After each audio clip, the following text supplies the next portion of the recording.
Hello everyone, welcome to the PYQ series of 12th commerce mathematics, जहाँ पे हम लोग 12th कॉमर्स के महाराष्ट्र बोर्ड के मैथमेटिक्स के सारे चैप्टर वन बाय वन करके उनके PYQs हम सॉल्व कर रहे हैं। और आज के इस वीडियो में हम लोग स्टार्ट करेंगे हमारे मैथ्स 2 का chapter number 6 which is linear programming. तुमने ऑलरेडी इस चैप्टर के बारे में सुना होगा, कभी ये चैप्टर पढ़ा होगा। आज हम ये भी देखेंगे कि एग्जाम में इस चैप्टर से क्या क्वेश्चंस पूछे जाते हैं। अच्छा, ये जो वीडियो है ये सिर्फ PYQ नहीं है, ये एक वन शॉट लेक्चर भी है तुम्हारे लिए। अगर तुमने ये चैप्टर कभी नहीं पढ़ा है तो भी ये एक वीडियो देख के तुम लोगों को चैप्टर समझ में भी आ जाएगा। और PYQ तो हम लोग ऑलरेडी इसमें सॉल्व करेंगे, ठीक है। बहुत छोटा सा चैप्टर है, सिर्फ 2 एक्सरसाइजेस के अंदर कुछ ही टाइप के क्वेश्चंस इसमें से पूछे जाते हैं, ठीक है। Let us start. पहले कॉन्सेप्ट्स देख लेते हैं हम लोग, उसके बाद क्वेश्चंस को सॉल्व करेंगे। तो सबसे पहला सवाल इस चैप्टर में जो तुम्हें आएगा कि व्हाट इज LPP। कोई भी चैप्टर के बारे में बात करता है तो लीनियर प्रोग्रामिंग नहीं बोल के LPP बोलता है बार बार। तो LPP का मतलब होता है लीनियर प्रोग्रामिंग प्रॉब्लम। अब LPP क्यों यूज़ होता है ये समझने के लिए ना तुम्हें एक छोटा सा प्रॉब्लम स्टेटमेंट समझना पड़ेगा।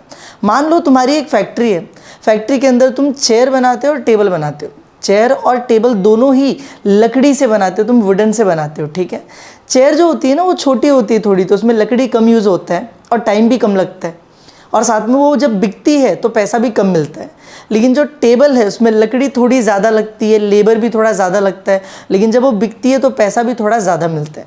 अब अगर तुम एक फैक्ट्री चला रहे हो और तुम दोनों बनाते हो, ठीक है। मान लो एक दिन मैं तुम्हें दे दूँ कि एक दिन के अंदर अंदर जितनी चेयर जितना टेबल तुम बना सकते हो उतना बना के मुझे दे दो, मैं तुम लोगों को उसके पैसे दे दूँगा।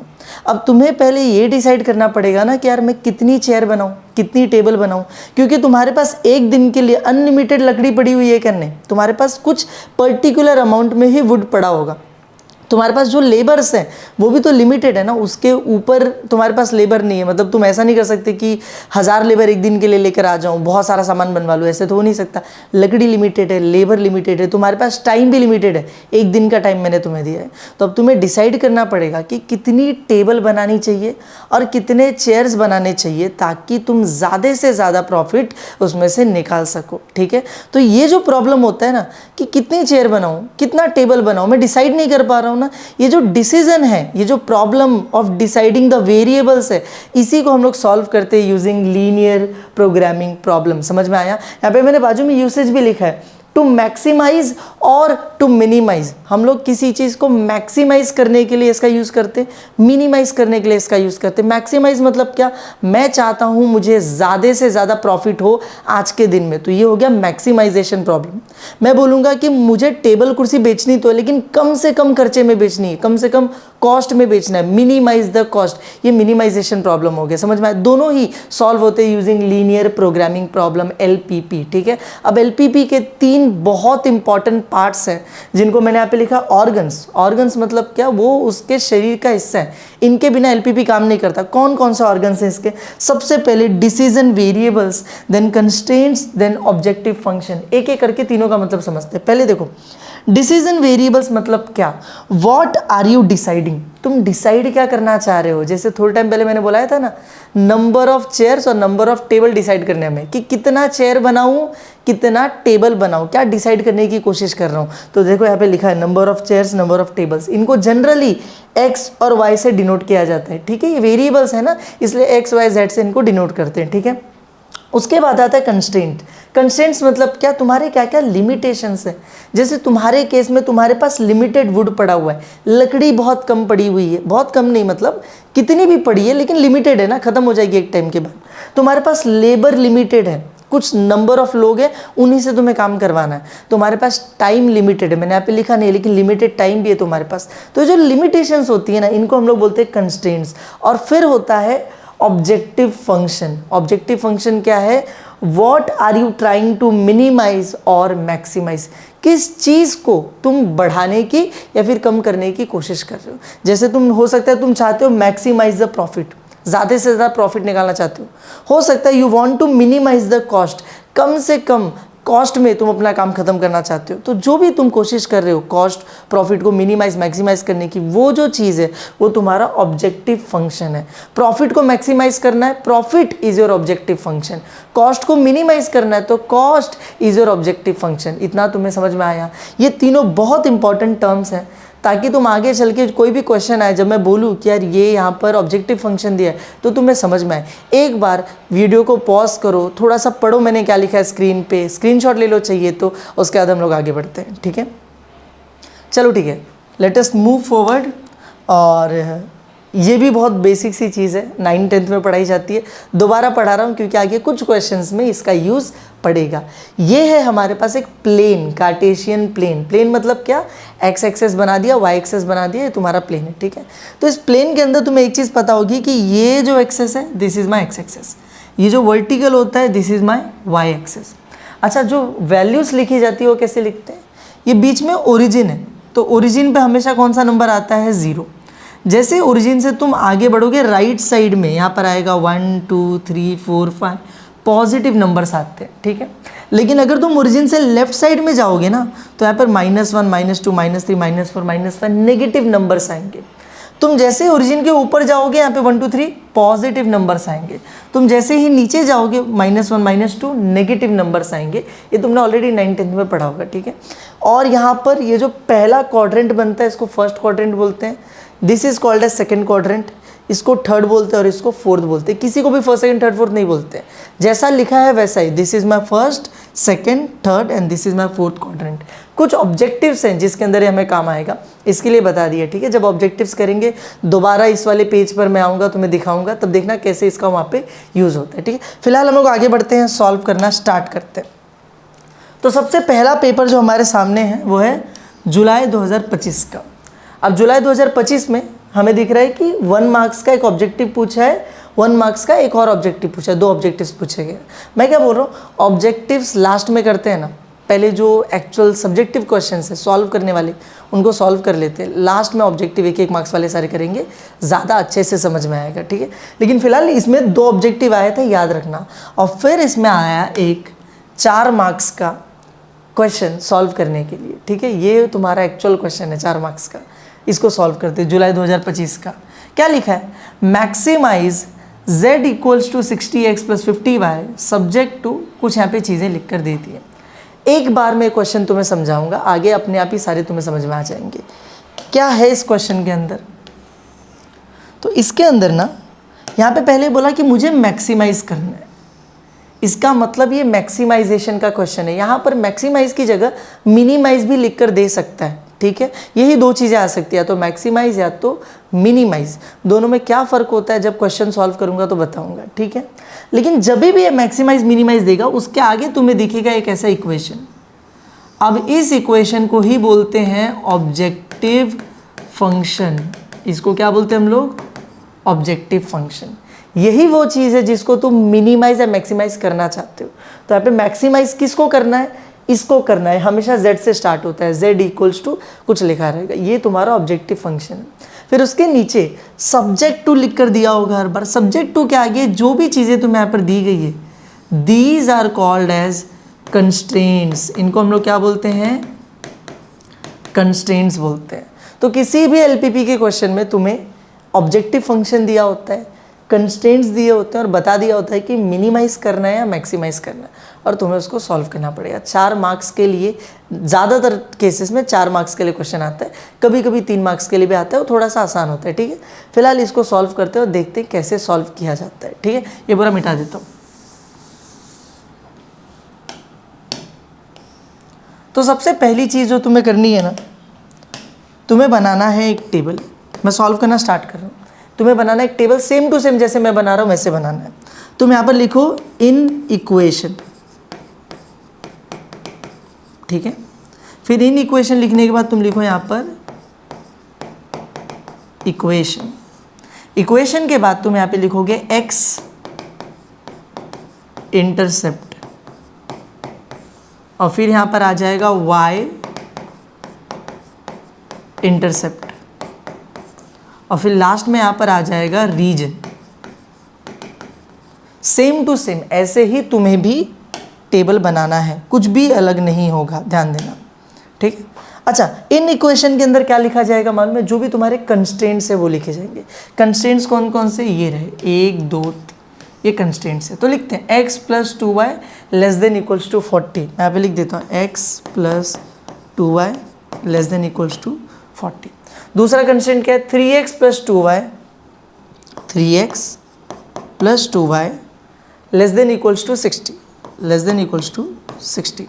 लास्ट में दो और कंस्ट्रेंट दिए गए, देख रहे हो, x greater than equal to 0, y greater than equal to 0। ये हर क्वेश्चन में मिलते हैं और इनका हमें काम नहीं होता, ये तुम्हें लिखने की ज़रूरत नहीं है, ये सिर्फ दिया रहता है, इसका काम नहीं है, ठीक है। इसका कुछ काम होता है, तुम्हें बताऊंगा एकदम लास्ट में, तुम्हें सॉल्व करते टाइम ज़रूरत नहीं पड़ेगी। क्यों दिया है वो एकदम लास्ट में, जब ये वीडियो खत्म होने वाला होगा, ऑब्जेक्टिव करेंगे तब बता दूंगा। लेकिन फिलहाल ये दोनों दिया रहता है, तुम्हें लिखने की ज़रूरत नहीं है। ये दो जो भी इन इक्वेशन है तुमने यहाँ पे लिख लिया, ठीक है।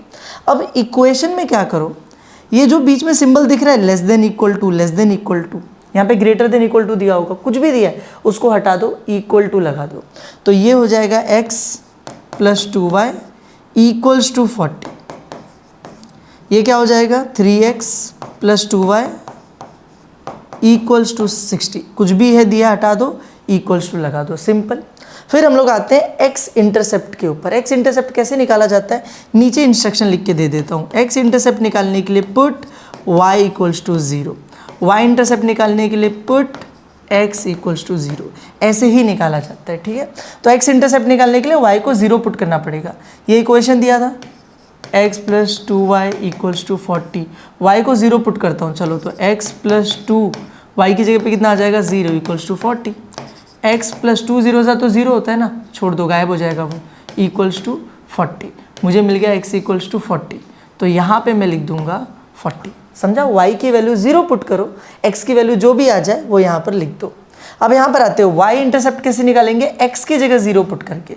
तो सेम इक्वेशन मैं x की जगह 0 पुट करता हूँ, x की जगह 0, 2y इक्वल्स टू 40, 0 लिखने की ज़रूरत नहीं है ना, 2y इक्वल्स टू 40, 2 मल्टीप्लाई हो रहा है, वहाँ जाके क्या हो जाएगा डिवाइड, तो 40 डिवाइड बाई 2 कितना आ जाएगा, 20 आ जाएगा। तो यहाँ पर मुझे y की वैल्यू मिल गई 20, x को 0 पुट किया, y की वैल्यू निकाल के यहाँ पे लिख दिया 20, सिंपल था। सेम प्रोसीजर फॉलो करूँगा नीचे भी, देखो क्या है, पहले y इक्वल टू 0 पुट करना है। अरे मैं बार बार उसके लिए मिटा रहा हूँ, मिट ही जा रहा है। चल ये रहा इक्वेशन, क्या दिया है, 3x plus 2y equals to 60। मैं स्लो जा रहा हूँ क्योंकि फर्स्ट क्वेश्चन है, इसके आगे जो क्वेश्चंस मैं कराऊंगा उसमें थोड़ा सा स्पीड बढ़ा दूंगा क्योंकि तुम्हें चीज़ें समझ आ चुकी होंगी। y की वैल्यू 0 पुट करनी है, तो 3x प्लस 2 y की जगह पे 0 इक्वल्स टू 60, 3x 2 0 सा तो 0 होता है, हटा दो उसको, इक्वल्स टू 60, 3 को वहाँ पे भेजो तो 60 अपॉन में 3 कितना आ जाएगा, 20 आ जाएगा। तो x की वैल्यू कितनी आ गई, 20। अब सेम वे में same equation 3x plus 2y equals to 60। अब क्या करना है, x को 0 पुट करना है, तो 3x की जगह पे 0 प्लस 2y इक्वल्स टू 60, ये तो पूरा 0 हो जाएगा, ये हो गया 2y इक्वल्स टू 60, 2 को उधर भेज दो तो डिवाइड होकर कितना आ जाएगा 30, तो यहाँ पर y की वैल्यू कितनी आ गई 30। समझा तुम लोगों को, ऐसे पुट कर करके तुम्हें वैल्यूज़ निकाल देनी है। ये एक बार हो जाए फिर आगे बढ़ते हैं और हमें लिखना है रीजन। रीजन में दो वैल्यूज आ सकती है, या तो ओरिजिन साइड या तो नॉन ओरिजिन साइड, सिर्फ यही दोनों वहाँ पे लिखे जा सकते हैं।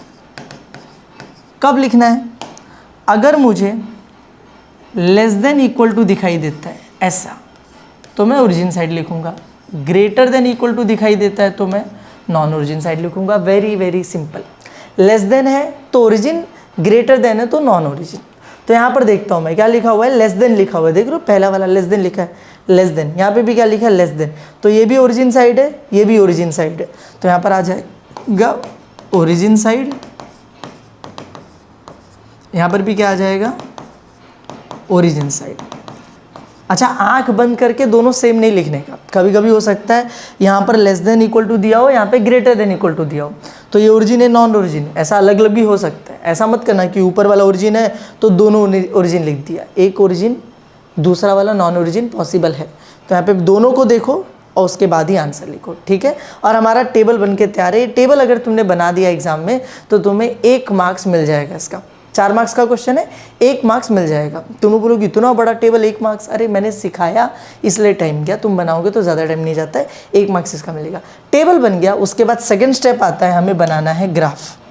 क्या बनाना है, ग्राफ, वो भी रफ डायग्राम बनाना है। तो तुम्हें अपने पेपर में ही बनाना है, अलग से ग्राफ पेपर नहीं मिलेगा, ठीक है, पेपर में ही स्केल वगैरह लेके बना दो। तो कैसे बनाऊंगा मैं, चलो एक ग्राफ बनाते हैं। तो ये कौन सा एक्सेस हो गया, वाई एक्सेस, यहाँ पे ले लेता हूँ। ये कौन सा एक्सेस हो गया, ये हो गया मेरे लिए एक्स एक्सेस, ठीक है। मार्किंग कर दे थोड़ी सी, यहाँ पे 0। अच्छा यहाँ पे 1 2 3 4 लिखना है ना मुझे, कहाँ तक लिखूँ, 5 तक लिखूँ, 10 तक लिखूँ, कैसे समझ में आएगा। तो पीछे आओ, ये जो तुमने इंटरसेप्ट निकाले ना, इनको देखो, इनमें देखो वैल्यूज़ कैसी है, 20 20 30 40, मतलब हम लोगों को इतने नंबर की ज़रूरत वहाँ पे पड़ेगी ग्राफ में। तो 1 2 3 4 करके तो मैं 40 तक नहीं जा पाऊँगा। तो यहाँ पे जाने के लिए या तो हम लोग 5 का टेबल ले लें, 5 10 पहुँच जाएंगे, नहीं तो 10 का टेबल सबसे सिंपल, मैं 10 का टेबल ले लेता हूँ, ठीक है। तो मैं यहाँ पर आता हूँ, ये 0 दिया था, यहाँ पे क्या आ जाएगा 10 20 30 40, ठीक है। अच्छा तुम्हें ये पूरा बनाने की ज़रूरत नहीं है, पता है एक और चीज़, इसको मिटाओ, तुम्हें ऐसा भी बनाने की ज़रूरत नहीं है। तुम्हारा काम सिर्फ ये 2 में हो जाएगा, फर्स्ट क्वाड्रेंट के अंदर, ठीक है। ये एक्स एक्सेस और ये वाई एक्सेस, सिर्फ इतना ही बनाओ, एक्चुअली इतना ही बनाओ तुम लोग, ठीक है। ये 0 है, यहाँ पे क्या आ जाएगा 10 20 30 40 50, यहाँ पे ऊपर भी लिख देते हैं 10 20 30 40 और ये 50, बन गया मेरा ग्राफ। उसके बाद मैं लाइंस बनाऊंगा इसके अंदर। लाइंस कैसे बनेंगे, देखो यहाँ पे x इंटरसेप्ट है, ये y इंटरसेप्ट है। x इंटरसेप्ट मतलब x के ऊपर कौन सा पॉइंट लेना है, y इंटरसेप्ट मतलब y के ऊपर कौन सा पॉइंट लेना है। तो x के ऊपर एक पॉइंट लेंगे, y के ऊपर एक पॉइंट लेंगे, दोनों को जोड़ेंगे और लाइन बन जाएगी। तो जैसे पहला वाला इक्वेशन जो दिख रहा है, ये वाला इक्वेशन, यहाँ पे क्या है, x पे 40 y पे 20। तो मैं यहाँ पर आता हूँ, x पे 40 किधर दिख रहा है, x पे 40 बताओ, x पे 40 देखो ये रहा, ये एक पॉइंट मिल गया, y पे 20 ये रहा, ये मिल गया। इन दोनों को जैसे ही जोड़ूंगा मेरा पहला लाइन बन के तैयार हो जाएगा। तो मैं इन दोनों को अभी जोड़ देता हूँ फटाक से, हाँ ये देखो ये जुड़ गया। इसका कलर चेंज कर दें, इसको ब्लू कलर का कर देते हैं, ठीक है। ये जुड़ गया मेरा, ये मेरा पहला लाइन बन के तैयार है। समझा तुम लोगों को, सिंपल है। ऐसे पीछे चलेंगे, दूसरी वाली लाइन है, ये वाला ये किसका है, x पे 20 y पे 30, x पे 20 y पे 30। तो x पे 20 मतलब यहाँ पर, y पे 30 मतलब यहाँ पर, इन दोनों को जोड़ेंगे और हमारा काम हो जाएगा। x पे 20 y पे 30, ये रहा, थोड़ा सा टेढ़ा जा रहा है। तुम्हारे पास स्केल होगी तो तुम्हारा ऐसे टेढ़ा वेढ़ा नहीं जाएगा, पहली बार में करेक्ट बन जाएगा। हो गया, ये लो बन गई मेरे पास, मेरे दोनों लाइंस बन के तैयार हो गए। अच्छा जब लाइंस बनाना एक और चीज़ करना ना, कि किस इक्वेशन की लाइन बना रहे हो उस लाइन के बाजू में उसका इक्वेशन लिख देना। जैसे फर्स्ट वाले इक्वेशन का क्या था, x + 2y = 40। तो लाइन जैसे ही बनी, कौन सी लाइन है पहली वाली, देखो ये रही, इसके बाजू में लिख दो x + 2y = 40। और जो दूसरी वाली लाइन थी वो क्या थी, 3x + 2y = 60। तो उसको लिख दो यहाँ पे 3x + 2y = 60, ताकि तुम्हें पता हो कि कौन सी लाइन किस इक्वेशन के लिए बनी थी। ठीक है, डन हो गया दोनों हमारा काम। एक बार ये बन जाए ना, उसके बाद हमें इस पूरे ग्राफ में किसी एक रीजन को शेड करना है, वही हमारा फिजिबल रीजन होगा। किसको शेड करूँ, लेकिन यहाँ पे तो बहुत सारे जगह दिख रहे हैं। देखो ये अंदर दिख रहा है, एक जगह ये है, एक तो देखो ट्रायंगल जैसा दिख रहा है, इधर है, इधर पे भी है, बाहर भी बड़ा सा एरिया है। किसको शेड करना है, तो इधर पे आ जाओ। हमने देखा था रीजन जो है दोनों ही लाइंस के लिए क्या है, origin side, origin side. Origin side का मतलब समझते हो तुम लोग क्या होता है, ओरिजिन साइड का मतलब ऐसा होता है कि अगर मान लो एक लाइन है यहाँ पर ऐसे, तो ये जो लाइन है ना ये अंदर की तरफ आ रही है, ओरिजिन की तरफ आ रही है। देखो ये ओरिजिन है ना, दिस इज माय ओरिजिन। तो ओरिजिन साइड का मतलब ये जो लाइन है ना ये अंदर की तरफ आ रही है, ये ओरिजिन की तरफ जा रही है, तो ओरिजिन साइड बोलते हैं। इसी का अगर उल्टा कर दूं मैं, वो ओरिजिन से दूर जा रही है तो उसको मैं क्या बोलूँगा, नॉन ओरिजिन साइड। देखो अगर ऐसे ओरिजिन से दूर जा रही होगी तो उसको क्या बोलेंगे हम लोग, नॉन ओरिजिन साइड बोलेंगे। तो अब देखो ये लाइन भी ओरिजिन की तरफ आ रही है, ये लाइन भी ओरिजिन की तरफ आ रही है, क्योंकि दोनों ओरिजिन साइड है। हमें चाहिए दोनों का कॉमन एरिया, जो दोनों में कॉमन है। पता है, मैं तुम लोग को सिंपल हैक बताता हूँ। दोनों ओरिजिन साइड है ना, सबसे अंदर का जो एरिया होगा वो दोनों में कॉमन होगा। क्योंकि दोनों जब ओरिजिन की तरफ आएंगी तो सबसे अंदर वाले एरिया से दोनों होके गुजरेंगी। तो सबसे अंदर वाला एरिया कौन सा है यहाँ पे सर जी? ये देखो, ये रहा सबसे अंदर वाला एरिया, यही मेरा फिजिबल रीजन है। ठीक है, वेरी सिंपल हैक। सारे ओरिजिन साइड है तो ढूंढो पूरे ग्राफ के अंदर सबसे अंदर का एरिया कौन सा है, उसको शेड कर दो, वही तुम्हारा फिजिबल रीजन होगा, कॉमन एरिया होगा। ठीक है, ये दोनों ही लाइंस जो होंगी, तुम लोग खुद देखो ना, ये वाली लाइन भी इधर से होके जाएगी, ये वाली लाइन भी इधर से होके जाएगी। हमें दोनों में कॉमन एरिया निकालना था, तो कॉमन एरिया निकालने के लिए सिंपल हैक रखा मैंने, दोनों ओरिजिन है, सबसे अंदर वाले एरिया को शेड कर दो। तो this is my feasible region, वहाँ पे लिखने का ऐसे एरो बना के कि this is my feasible region. ठीक है, मुझे मेरा फिजिबल रीजन मिल गया। ये ग्राफ बनाने का तुम्हें मिलेगा 1 मार्क्स, 1 मार्क्स मिलेगा रफ डायग्राम के लिए। ग्राफ बनाना है, उसके अंदर लाइंस बनाने हैं, रीजन शेड कर देना है, करेक्ट बनाया तो 1 मार्क्स मिल जाएगा। एक बार ये हो गया, अब हम लोग चलते हैं थर्ड स्टेप की तरफ। हमारा थर्ड स्टेप क्या है मालूम है? कि ये जो ग्राफ हमने बनाया, इसमें हमें फिजिबल रीजन मिला, हमें निकालने हैं corner points of feasible region. क्या निकालने हैं? Corner points of feasible region. तुमने फिजिबल रीजन को शेड किया, उसके कोने निकालो। किधर है इसके कोने? देखो, ये रहा फिजिबल रीजन, इसके कोने ढूंढते हैं। किसी ऐसे मार्कर का यूज़ करूँगा जो तुम्हें अभी तक यूज़ नहीं हो। देखो, ये रहा फिजिबल रीजन, इसके कोने किधर है? देखो, ये इसका एक कोना है, दिख रहा है? उसी का कोना है। ये इसका एक कोना है, एक ये कोना है और एक ये कोना है, दिखाई दे रहा है साफ साफ? 1 2 3 4। हमारा फिजिबल रीजन कुछ ऐसा दिखता है। तो ये उसका एक कोना, ये कोना, ये कोना, ये कोना, इनको बोलते हैं कॉर्नर पॉइंट्स। कॉर्नर पॉइंट्स निकालने, मुझे 4 कॉर्नर पॉइंट्स मिल गए दोनों। उन सबको एक एक नाम दे दो, सबको, चारों को कुछ भी नाम दे सकते हो, इट इज़ योर चॉइस। तो मैं एक काम करता हूँ, इसको नाम दे दिया ए, इसको नाम दे दिया बी, इस वाले को नाम दे दिया सी और इस वाले को नाम दे दिया डी, चारों को। और यहाँ पर अब मुझे चारों के कोऑर्डिनेट्स लिखने हैं, ए बी सी और डी। ए किधर है? ए ये रहा। अच्छा, ए बहुत क्लियर है, ए कौन से एक्सेस पे? वाई एक्सेस के ऊपर है।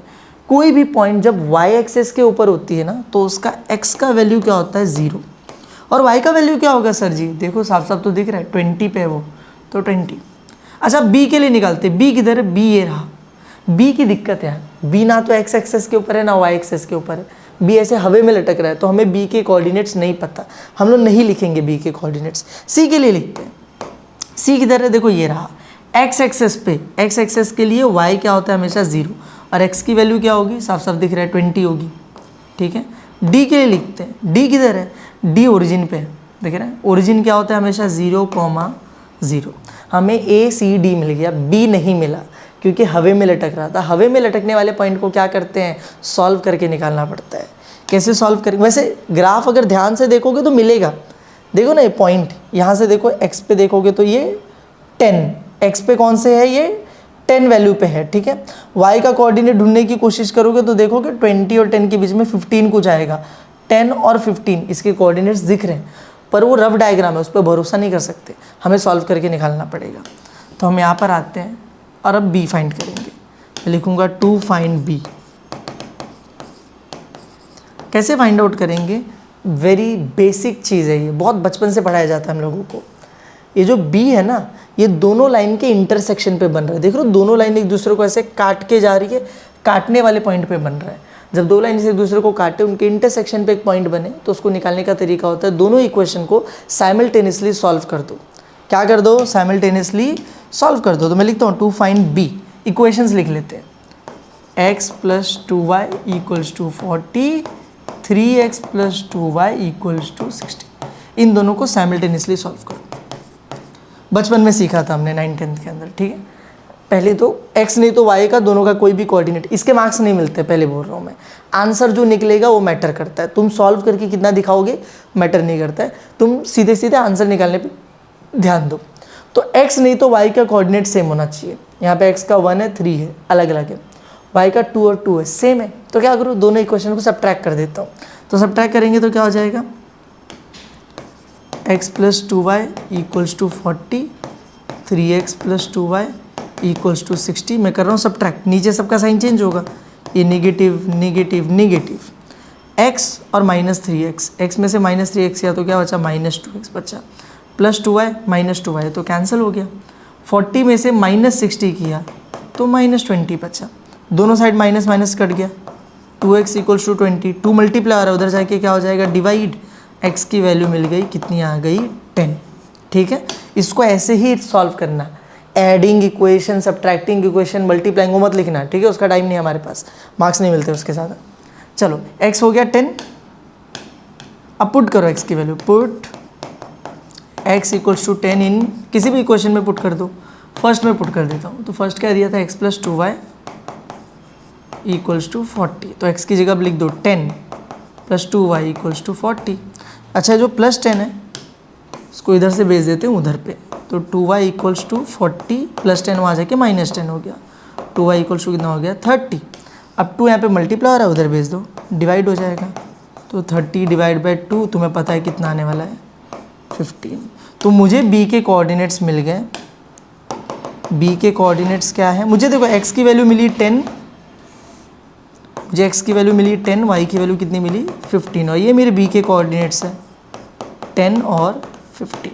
लो, तो a b c d चारों पॉइंट्स मिल चुके हैं हमें, और तुम्हें निकालना पड़ेगा, याद रखना थर्ड स्टेप यही होता है। इसका कितना, ये सारे पॉइंट्स निकालने का कितना मार्क्स मिलता है, 1 मार्क्स मिलता है बस। ठीक है, चलो एक बार ये पॉइंट्स निकल के अब हम लोग चलेंगे हमारे लास्ट स्टेप की तरफ। हमें 3 मार्क्स मिल चुके हैं, ठीक है, 1 इसका, फिर यहाँ पे 2 मार्क्स, यहाँ पे 3 मार्क्स। अब लास्ट स्टेप करेंगे और चौथा मार्क्स भी हम लोग निकाल लेंगे। तो लास्ट स्टेप है हमारा, हम लोग अब हमारा ऑब्जेक्टिव फंक्शन लिखेंगे। तो गिवन, क्या गिवन था हमें, हमारा ऑब्जेक्टिव फंक्शन दिया हुआ था।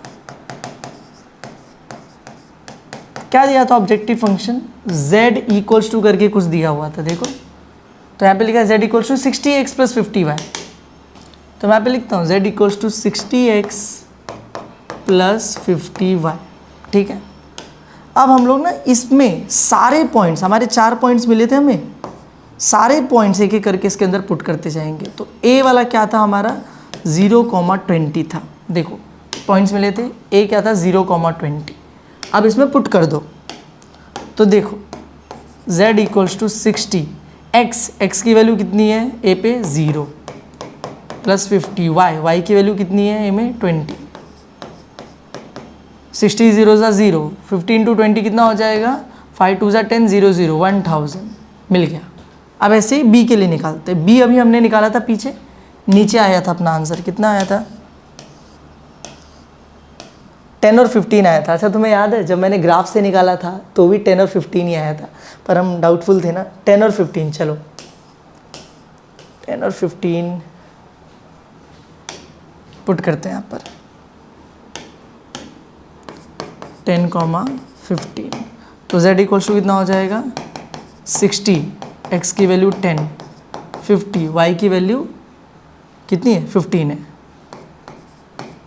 ठीक है, 60 × 10 कितना हो जाएगा, 600, प्लस 5 × 15 कितना होता है, देखो 15 5 ज़ा 5, 5 ज़ा 25, 5 1 ज़ा 5, 6 7 75, और आगे 0 है तो 0 लगा दो, 750।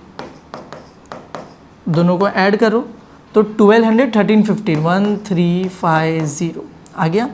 अब सी और डी के लिए भी निकाल लेते हैं। क्या दिया है C D, 20,0, 0,0, this is 20,0, this is 0,0। यहाँ पे निकालते हैं z = 60, x की जगह 20 + 50, y की जगह 0, तो हो जाएगा 1200। ये तो 0 है, जाने दो उसको। यहाँ पर z = 60, x की जगह 0 + 50, y की जगह भी 0, विच इज़ 0 + 0 मतलब 0। ठीक है, तो मुझे सारे आंसर फाइनली मिल चुके हैं। और तुम्हें अब मैं बहुत इंपॉर्टेंट पॉइंट बताना चाहता हूँ कि चाहे मिनिमाइज़ का क्वेश्चन हो, चाहे मैक्सिमाइज़ का क्वेश्चन हो, यहाँ तक सारे के सारे स्टेप सेम होते हैं, यहाँ तक सब कुछ सेम होगा। तो बदलेगा क्या, सिर्फ और सिर्फ आंसर बदलेगा। अब ये मैक्सिमाइज़ का क्वेश्चन था, मैक्सिमाइज़ मतलब मुझे बड़ा आंसर चाहिए, तो मैं देखूंगा z की वैल्यू सबसे बड़ी किधर मिली, मुझे इधर पे मिली 1350, which was at point b। तो मैं लिखूंगा z is maximum at point b, उसका कोऑर्डिनेट्स भी लिखना पड़ेगा 10, 15, उन्हें नाम नहीं चाहिए, उन्हें कोऑर्डिनेट्स चाहिए। 10,15 पे मेरे z की वैल्यू जो है वो मैक्सिमम है। एंड मैक्सिमम वैल्यू कितनी आई है वो भी लिख दो। Maximum value is 1350। Maximum value is 1350। समझ में आया तुम लोगों को? और बस क्वेश्चन खत्म, इतना ही था। अगर ये मिनिमाइज का क्वेश्चन होता तो सिर्फ ये एक लाइन आंसर बदलता। मैं लिखता z is minimum at point, कौन से पॉइंट पे? d पे मिनिमम है, सबसे छोटी वैल्यू इधर d 0,0 and the minimum value is 0। सबसे छोटा वैल्यू लिखता मिनिमम के लिए, सबसे बड़ा लिखा मैक्सिमम के लिए, बाकी सब कुछ सेम है। ठीक है, 4 स्टेप्स और 4 मार्क्स। Very simple question. तो मैं लग रहा होगा बहुत बड़ा है, मैं सिर्फ सिखा रहा हूँ इसलिए बड़ा लग रहा है, जब करोगे it is a very very very simple question. ठीक है, आगे बढ़े, चलो आगे चलते हैं। तो फरवरी 2025 में आ गए हम लोग, जुलाई का पेपर गया, अब फैब 2025 का क्वेश्चन है, 3 मार्क्स के लिए पूछा गया है। क्या क्वेश्चन दिया हुआ है हम लोगों को यहाँ पर? कुछ तो लिख कर दिया, देखते हैं एक बार। लिखा है a company makes concrete bricks blah blah blah blah, सब छोड़ो, मैं तुम लोग को पहले लास्ट में दिखाता हूँ। यहाँ देखो क्या लिखा है, formulate the LPP, this is very important. ये क्वेश्चन ग्राफ बनाने के लिए नहीं है, ये क्वेश्चन बोलता है कि फॉर्मुलेट द LPP, तुम्हें LPP को फॉर्मुलेट करना है। फॉर्मुलेट करने का मतलब समझते हो क्या होता है? सिर्फ मुझे इक्वेशंस बनाने हैं और छोड़ देने, कुछ भी और नहीं करना है, इक्वेशंस बना के छोड़ना है। ठीक है, कैसे किया जाता है? बहुत सिंपल है, मैं बताता हूँ। देखो, तुम्हें मैंने बोले थे ना LPP के 3 मेन ऑर्गन्स होते हैं, उन तीनों ऑर्गन्स की बात करते हैं। सबसे पहला ऑर्गन क्या था? डिसीजन वेरिएबल्स, कि किस चीज़ की वैल्यू निकालने की कोशिश कर रहे हो, क्या डिसाइड करने की कोशिश कर रहे हो। तो इस क्वेश्चन को जरा हम लोग रीड करते हैं। लिखा है a company makes concrete bricks, एक कंपनी कॉन्क्रीट के ब्रिक्स बनाती है, मतलब पत्थर बनाती है। ठीक है, made up of cement and sand. अच्छा, वो जो पत्थर है वो हम लोग किससे बनाते हैं? Using cement and sand, cement का यूज़ करते हैं और सैंड का यूज़ करते हैं, मतलब सीमेंट और रेत का यूज़ करके बनाते हैं। ठीक है, the weight of a concrete brick has to be at least 5 kg, जो एक कॉन्क्रीट ब्रिक है कम से कम 5 किलो का बनना चाहिए। ठीक है,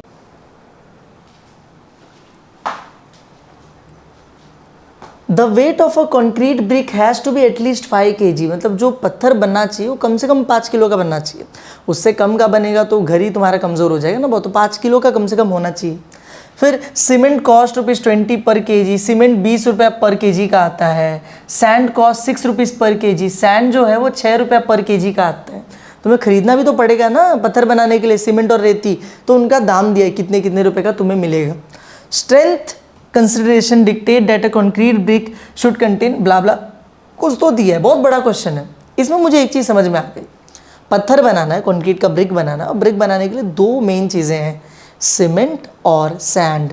हमें ये दोनों ही डिसाइड करने हैं, यही हमारा डिसीजन वेरिएबल है कि कितना सीमेंट मैं डालूंगा, कितना सैंड में डालूंगा, कितना सीमेंट और सैंड में खरीदूंगा। This is my decision variable, समझे? तो मैं यहाँ पे लिखता हूँ लेट वेट। अच्छा, वेट क्यों लिख रहा हूँ? सीमेंट और सैंड का नंबर थोड़ी होता है, नंबर ऑफ सीमेंट मतलब क्या, 4 cement 5 cement, number of sand बोलूँगा क्या? नहीं, वेट उनका होता है। तो let weight of cement be x kg, हाँ, and of sand be y kg। मैंने मान लिया कि जो सीमेंट का वेट है वो x kg है और सैंड का जो वेट है वो y kg है। x और y मेरे जो भी डिसीजन वेरिएबल्स हैं उनको मैं मानूंगा x और y। ठीक है, पहला स्टेप खत्म हो गया, डिसीजन वेरिएबल्स हमने लिख दिए। सेकेंड स्टेप आता है कंस्ट्रेंट्स लिखना है। क्या लिखना है हमें? कंस्ट्रेंट्स। तो अब मैं यहाँ पे लिखता हूँ कंस्ट्रेंट्स यानी लिमिटेशन। मैंने तुम्हें बताया था कंस्ट्रेंट मतलब लिमिटेशन। तो देखो ऊपर लिमिटेशन दिया गया, पहला लिमिटेशन दिया था कि the weight of a concrete brick has to be at least 5 kg, एक पत्थर एटलीस्ट 5 kg का होना चाहिए, कम से कम 5 किलो का होना चाहिए।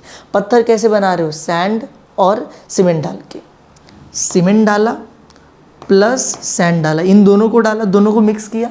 मिक्स करने के बाद जो वजन आएगा कम से कम 5 किलो होना चाहिए।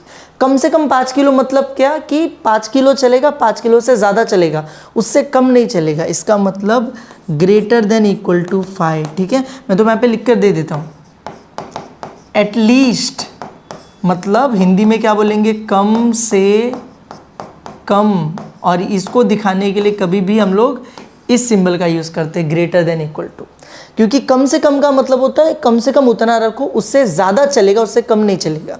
तो इसीलिए ग्रेटर देन इक्वल टू, या तो 5 किलो का पत्थर बने या तो 5 किलो से ज़्यादा बने। और कैसे बना रहे हैं, दोनों डाल के, रेती और सीमेंट दोनों डाल के, ठीक है, समझे, इजी था।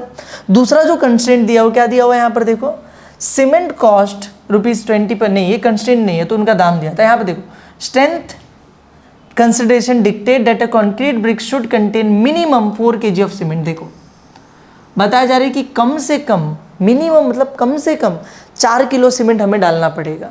तो सीमेंट को हमने किससे डिनोट किया था, x से। तो x जो है वो कम से कम 4 होगा, 4 चलेगा, 4 से ज़्यादा चलेगा, उससे कम नहीं चलेगा। ग्रेटर देन इक्वल टू 4, कम से कम 4 मतलब 4 या 4 से ज़्यादा, ठीक है। फिर मुझे बोलते हैं and not more than 2 kg of cement. Not more than मतलब क्या, लेस देन। मोर देन मतलब मोर देन होता है, नॉट मोर देन मतलब लेस देन। तो सीधे लिख के दे दिया less than 2 kg of sand. जो सैंड है वाई है वो लेस देन कितना होना चाहिए, 2 kg, 2 किलो या 2 किलो से कम होना चाहिए। 4 किलो से ज़्यादा का सीमेंट, 2 किलो से कम का सैंड यूज़ होगा, दोनों को मिला के 5 किलो से ज़्यादा होना चाहिए। 3 कंस्ट्रेंट हमें दिए थे, हमने लिख दिए, ठीक है। एक बार कंस्ट्रेंट्स लिख दिए तुमने, फिर लास्ट में तुम्हें लिखना होता है ऑब्जेक्टिव फंक्शन, ठीक है। मैंने बोला था ना 3 ही उसके ऑर्गन्स होते हैं, तीनों ऑर्गन्स को लिखो। ऑब्जेक्टिव फंक्शन फिर क्या है सर जी, कि तुम किस चीज़ को मिनिमाइज या किस चीज़ को मैक्सिमाइज करने की कोशिश कर रहे हो। तो यहाँ पे देखो लिखा है लास्ट में, for the cost to be minimum, तुम कॉस्ट को मिनिमाइज करने की कोशिश कर रहे हो। तो मैं लिखूंगा ऑब्जेक्टिव फंक्शन मेरे लिए क्या है, कॉस्ट है। तो कॉस्ट को z मान लेता हूँ, लेट कॉस्ट बी z। मैंने कॉस्ट को क्या मान लिया, z। तो z इक्वल्स टू, अब मैं कॉस्ट को डिफाइन कैसे करूँगा, तो ऊपर दिया हुआ था कि कॉस्ट, ये देखो यहाँ पे कॉस्ट दिया हुआ है, 20 रुपीज़ पर kg मेरा सीमेंट आता है, 6 रुपीज़ पर kg मेरा सैंड आता है। तो 20 रुपीज़ पर kg सीमेंट प्लस 6 रुपीज़ पर kg मेरा सैंड। तो ये बन गया मेरा कॉस्ट का फंक्शन, समझे, इजी था, सिंपल था। ये सब बनने के बाद मैं लास्ट में लिखूंगा फॉर्मुलेशन। लास्ट में क्या लिखा जाता है, फॉर्मुलेशन, ठीक है। ये लिखना मत भूलना, इसी के एक्चुअल मार्क्स मिलते हैं। तो हम लोग क्वेश्चन बनाएंगे, कैसे बनाएंगे, मिनिमाइज करने को दिया था ना, मिनिमाइज के आगे ऑब्जेक्टिव फंक्शन लिखो, z equals to 20x plus 6y, फिर लिखने का सब्जेक्ट टू, और सब्जेक्ट टू के आगे कंस्ट्रेंट्स लिखने का। तो कंस्ट्रेंट्स क्या है, x plus Y greater than equal to 5, दूसरा क्या है x greater than equal to 4, तीसरा क्या है y less than equals to 2, और लास्ट में 2 अपनी तरफ से हर बार लिख देने का, x greater than equal to 0, y greater than equal to 0। खत्म हो गया, फॉर्मुलेशन खत्म। इतना ही था। देखने में हार्ड लग रहा होगा, एक बार तुम लोग 2 बार 3 बार देखोगे ना ये वीडियो को, एक सॉल्व करोगे ना, तुम्हें चिंदी लगने लगेगा एकदम, ठीक है। 3 मार्क्स के लिए इतना सा क्वेश्चन था। आगे बढ़े, आगे देखो, आगे हमें क्या दिया है, फिर से ग्राफ बनाने को दिया है। और तुम्हें एक चीज़ बताता हूँ, ये जो क्वेश्चन है ना, ये क्वेश्चन कभी कभी एग्ज़ाम में आता है, बहुत रेयरली। अभी तक सिर्फ 2 बार एग्ज़ाम में पिछले 5 साल में ऐसा क्वेश्चन पूछा गया फॉर्मुलेट करने का, वरना ग्राफ बनाने ही आता है। देखो क्या है ये, 3 मार्क्स के लिए हमें सॉल्व करने को दिया ग्राफ बनाने को। तो क्या बोला है यहाँ पर, मैक्सिमाइज करने बोला है और कुछ चीज़ें दी है। चलो फटाफट से बनाते, पहले टेबल बनाना पड़ेगा, बनाते। टेबल में क्या लिखने का, इन इक्वेशन, ये हम लोग कौन सा फरवरी वाला पेपर सॉल्व कर रहे हैं, याद रखना, ठीक है। इन इक्वेशन के बाद क्या, इक्वेशन फरवरी 2025, फिर यहाँ पर क्या आएगा, x इंटरसेप्ट, फिर क्या आ जाएगा, y इंटरसेप्ट, फिर क्या आएगा, रीजन।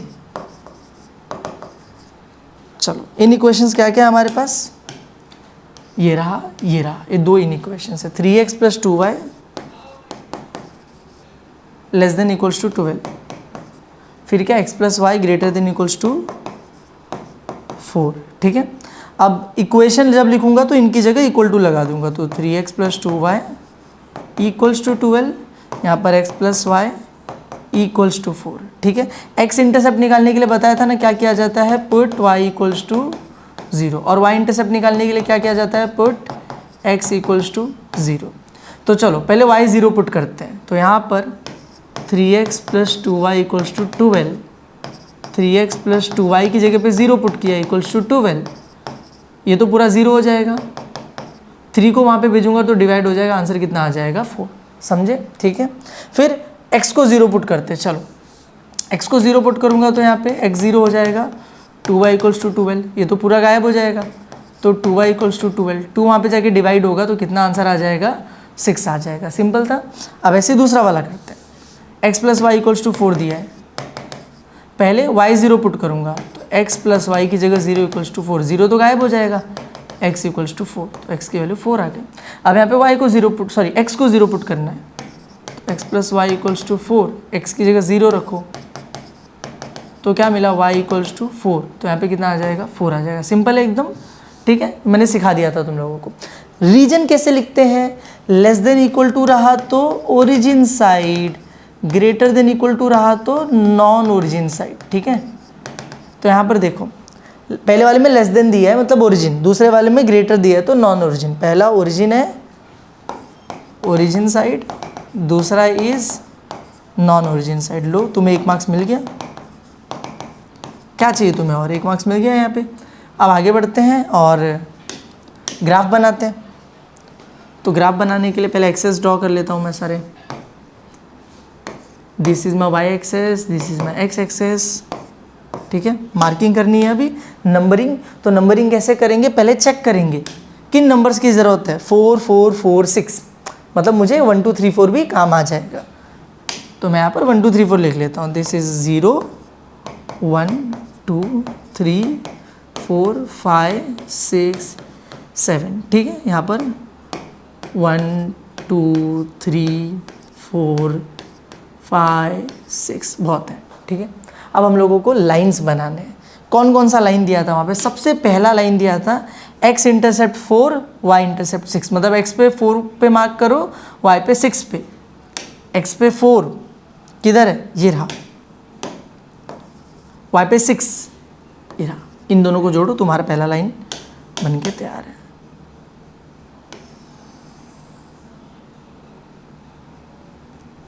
प्रॉपर बना एकदम, ये लो पहला लाइन बन गया। और यहाँ पे लिख दो बाजू में, कभी भी इक्वेशन बाजू में लिख देने का। तो ये कौन से इक्वेशन का था, 3x plus 2y equals to 12, तो लिख दो 3x plus 2y equals to 12।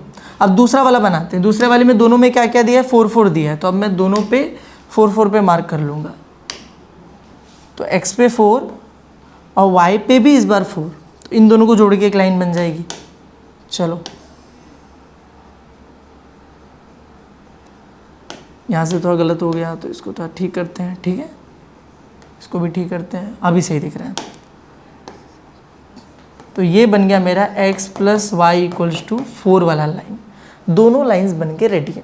अब शेडिंग करनी है ना, किसको शेड करूँगा, मैंने बोला था सारे ओरिजिन होते हैं तो सबसे अंदर वाला पार्ट आता है, सबसे अंदर वाला पार्ट। लेकिन यहाँ पर एक ओरिजिन है, एक नॉन ओरिजिन है। ठीक है, हमेशा याद रखो सारे ओरिजिन सबसे अंदर वाले पार्ट को शेड करना है। एक ओरिजिन एक नॉन ओरिजिन रहा ना तो तुम्हें बीच वाले को शेड करना है, क्योंकि एक अंदर आ रहा है एक बाहर जा रहा है, तो कॉमन रीजन किधर आ जाएगा, बीच में। ठीक है, तो यहाँ पर बीच वाले एरिया को मैं करूँगा शेड। तो दिख रहा है बीच वाला एरिया, इसको शेड कर दो। ये हमारा शेडिंग वाला पार्ट है। इजी, खत्म, 1 मार्क्स मिल गया हम लोगों को। और अब कॉर्नर पॉइंट्स लिखने हैं। लिखो corner points of feasible region. यहाँ पर लेबल नहीं किया हमने कि this is our feasible region. चलो कॉर्नर पॉइंट्स कौन कौन से हैं मुझे यहाँ पे दिख रहे हैं। एक तो ये कॉर्नर पॉइंट है, एक ये कॉर्नर पॉइंट है और एक ये वाला कॉर्नर पॉइंट है। देख रहे हो, 3 ही कॉर्नर पॉइंट है उसके। तीनों को नाम दे देंगे। इसको नाम दे देता हूँ ए, इसको बी और इसको दे देता हूँ सी। तो यहाँ पे हम लोग लिखते हैं हमारे 3 पॉइंट्स ए बी और सी। कोऑर्डिनेट्स लिखते हैं पहले ए। ए यहाँ पर कौन सा एक्सेस पे, एक्स एक्सेस पे। तो एक्स एक्सेस के लिए y 0 होता है। एक्स की वैल्यू क्या होगी, दिख रहा है सामने 4।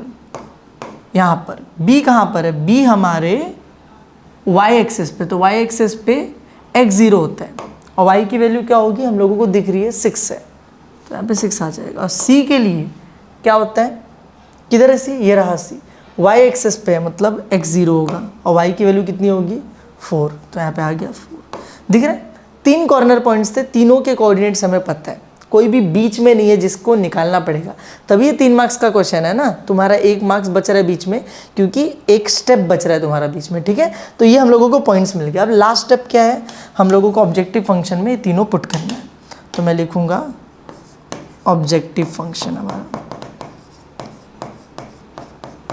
क्या दिया था objective function, z equals to, देखा ही नहीं हमने, अभी देखते हैं, 4x + 6y, तो z equals to 4x + 6y। तो चलो अभी निकालते हैं at point A, point B और पॉइंट C। क्या दिया हुआ है, 4, 0, 0, 6, 0, 4। z इक्वल्स टू 4, x की जगह क्या आ जाएगा 4 + 6, y की जगह क्या आ जाएगा 0, 4 4 16, ये तो 0 हो जाएगा जाने तो।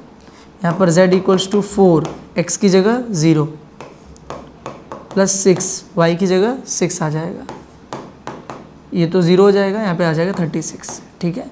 यहाँ पर z इक्वल्स टू 4, x की जगह 0 + 6, y की जगह कितना आ जाएगा 4, 4 0 0, 6 4 24, ठीक है। अब मुझे देखना है कि मिनिमाइज दिया था कि मैक्सिमाइज दिया था, तो मैं पीछे चलता हूँ, मुझे दिख रहा है यहाँ पे दिया था मैक्सिमाइज, तो मैं सबसे बड़ा वाला उठाऊंगा, तो मैं यहाँ पे लिखता हूँ देयरफॉर z इज मैक्सिमम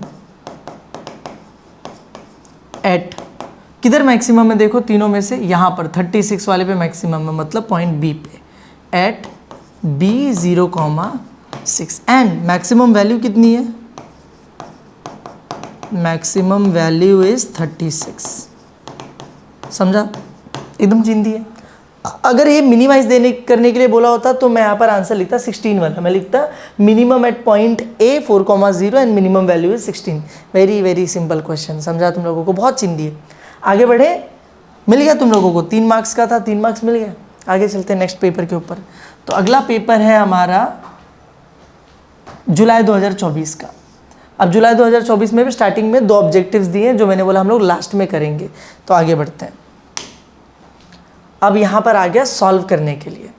अच्छा, सॉल्व करने के लिए ना यहाँ पे पता है क्या है, ये देखो मैक्सिमाइज करने बोला है, 2 यहाँ पर कंस्ट्रेंट दिए, दोनों ही लेस देन इक्वल टू, मतलब दोनों ही ओरिजिन साइड है, ओरिजिन। तो तुम्हें पता है, तुम पहले टेबल बनाओगे 1 मार्क्स, फिर ग्राफ बनाओगे 1 मार्क्स। ग्राफ में फिजिबल रीजन कहाँ आएगा, दोनों ओरिजिन है, सबसे अंदर वाला जो एरिया होगा उसको शेड करना, वही तुम्हारा फिजिबल रीजन होगा। उसको सॉल्व करोगे, आंसर मिल जाएगा। सिंपल है, ये सेम क्वेश्चन है जैसा हमने स्टार्टिंग में किया था, ठीक है। तो इसको वैसे ही सॉल्व कर लेना, इसमें ज़्यादा टाइम वेस्ट नहीं करते। जो टाइप में हमने नहीं किए ना, उन टाइप्स के मैं तुम्हें सॉल्व करवाता हूँ। ये तो चलो जाने दो। कितने मार्क्स के लिए था देखो, 4 मार्क्स के लिए था। आगे बढ़ते हैं। फिर आता है हमारा अगला पेपर मार्च 2024। इस चैप्टर का वेटेज 6 मार्क्स का है, तो जनरली इसमें से 2 ऑब्जेक्टिव्स आते हैं 1-1 मार्क्स के, और 4 मार्क्स का क्वेश्चन आता है सॉल्व करने के लिए। ऑब्जेक्टिव्स लास्ट में करते हैं। ये रहा क्वेश्चन, अब ये हम लोग सॉल्व करेंगे, ठीक है। ऐसा हमने सॉल्व नहीं किया, देख रहे हो यहाँ पर greater than, equal to, greater than, सब ग्रेटर देन है, हमने ऐसा नहीं किया अभी तक सॉल्व। इसको करते हैं सॉल्व। चलो सबसे पहले क्या करेंगे, टेबल बना लेंगे। टेबल में पहले क्या आता है, इन इक्वेशन, फिर क्या आता है, इक्वेशन, फिर क्या आता है, एक्स इंटरसेप्ट, और फिर क्या आ जाएगा, Y intercept, and then region. अच्छा, एक्स इंटरसेप्ट कैसे निकलेगा, पुट y इक्वल्स टू 0 करके, और वाई इंटरसेप्ट कैसे निकलेगा, पुट x इक्वल्स टू 0 करके। चलो लिखते हैं क्या क्या इन इक्वेशन दिया हम लोगों को, x plus 2y greater than equals to 3, दूसरा है x प्लस 4y और देखो ना यहाँ पे तीन तीन इक्वेशन दिया हुआ है, ग्रेटर देन इक्वल्स टू 4 और 3x plus Y greater than equals to 3। चलो सबसे पहले इक्वेशन में ये इक्वल टू करके लिख देंगे, तो x प्लस 2y, अरे यार ब्लैक यूज़ करना, x plus 2y equals to 3, x plus 4y equals to 4, 3x plus Y equals to 3। ठीक है, अब y की वैल्यू 0 पुट करनी है मुझे x इंटरसेप्ट के लिए, तो यहाँ पे y 0 अगर पुट करता हूँ मैं तो 2 0 सा 0 हो जाएगा, x की वैल्यू 3 आ जाएगी। ठीक है, यहाँ पर x 0 पुट करूँगा, तो जब मैं यहाँ पर x को 0 पुट करूँगा ना, बचेगा 2y equals to 3, 2y equals to 3, 2 को उधर भेजूँगा तो क्या हो जाएगा 3/2, कैंसल आउट करूँगा कितना आएगा 1.5, y की वैल्यू कितनी आ रही है 1.5। याद रखना पॉइंट में भी आंसर आता है, उसको बहुत बड़ा इशू मत बनाना कि पॉइंट में आ गया गलत कर रहे हैं, नहीं आता है पॉइंट में। फिर यहाँ पर फिर से यहाँ पर y की वैल्यू 0 पुट करो, तो यहाँ पे y अगर 0 पुट करता हूँ मैं यहाँ पे, तो 4 0 से 0 हो जाएगा, x इक्वल्स टू 4 बचेगा। ठीक है, फिर यहाँ पर x 0 पुट करना है, x को जब 0 पुट करोगे आएगा 4y इक्वल्स टू 4, फिर 4 वहाँ पे भेज के y की वैल्यू आ जाएगी 1। ऐसे यहाँ पर देखो y इक्वल्स टू 0 पुट करना, y को जब 0 पुट करोगे 3x equals to 3, x equals to 1 आ जाएगा। फिर x की वैल्यू 0 पुट करनी है, x को जब 0 पुट करूँगा 3 0 से 0 हो जाएगा, y की वैल्यू 3 बचेगी। ठीक है, इस बार मैंने फटाफट क्यों सॉल्व किया, क्योंकि हमने ऑलरेडी इस चीज़ में बहुत टाइम दिया है, ये तुम खुद से आराम से कर सकते हो, नहीं समझा तो खुद से करके देख सकते हो। ठीक है, चलो अब रीजन लिखते हैं। ग्रेटर ग्रेटर ग्रेटर मतलब सब नॉन ओरिजिन साइड है, ये भी नॉन ओरिजिन साइड, ये भी नॉन ओरिजिन साइड, ये भी नॉन ओरिजिन साइड। अब चलो फटाफट से बनाते हैं हमारा ग्राफ। तो ग्राफ के लिए पहले तो एक्सेस बना लेते हैं, हम लोग नंबरिंग करेंगे, ये हो गया 0, ये x एक्सेस, ये y एक्सेस। लेकिन नंबरिंग करने से पहले देखना पड़ेगा ना किन वैल्यूज़ की ज़रूरत है हम लोगों को, तो 3 4 1 3 4 1 का टेबल चल जाएगा। ठीक है, तो चलो 1 2 3 4 करते हैं।